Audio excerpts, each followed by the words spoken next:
Oh, stoicizmus, nechce sa mi dneska čítať, takže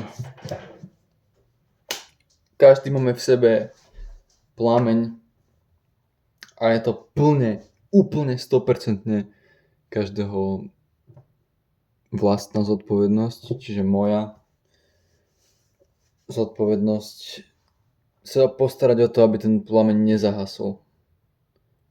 Keby všetkým zahasol ten plameň, tak by bol svet veľmi temné miesto. Ale je to niečo, čo nevieme my kontrolovať. Ja neviem kontrolovať. Ja viem kontrolovať aspoň ten svoj plameň, som za neho zodpovedný a tým pádom, kebyže ja aspoň mám ten plameň, tak aspoň by bolo nejaké svetlo na tomto svete. Každopádne máš plnú zodpovednosť za to, aby si... Ten plameň, to je akože tvoje dobro, tvoja morálnosť. To znamená to dobro v sebe zachovávať a je to tvoja plná zodpovednosť.